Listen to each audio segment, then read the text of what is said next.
So in today's video, I'm going to show you how to use GPT-4. So without any further ado, let's get into the video. The very first step is to open any web browser.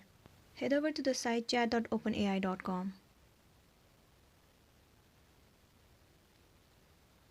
It will take you to this page.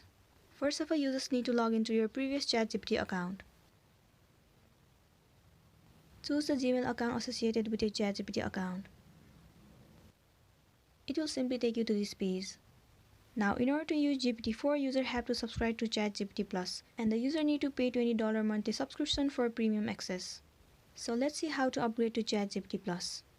Click on the three horizontal line at the top left corner. The option of upgrade to Plus will be visible to you. Head over to it.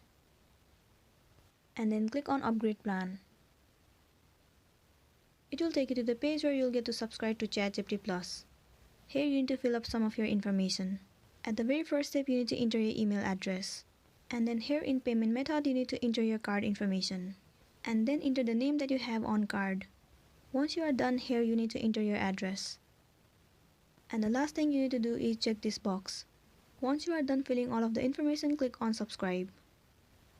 You need to wait for a while.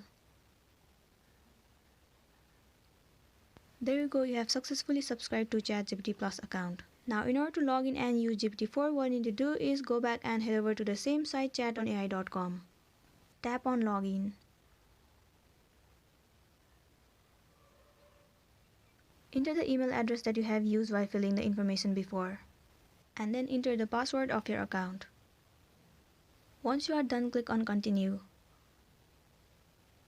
There you go, you have successfully logged into your ChatGPT Plus account.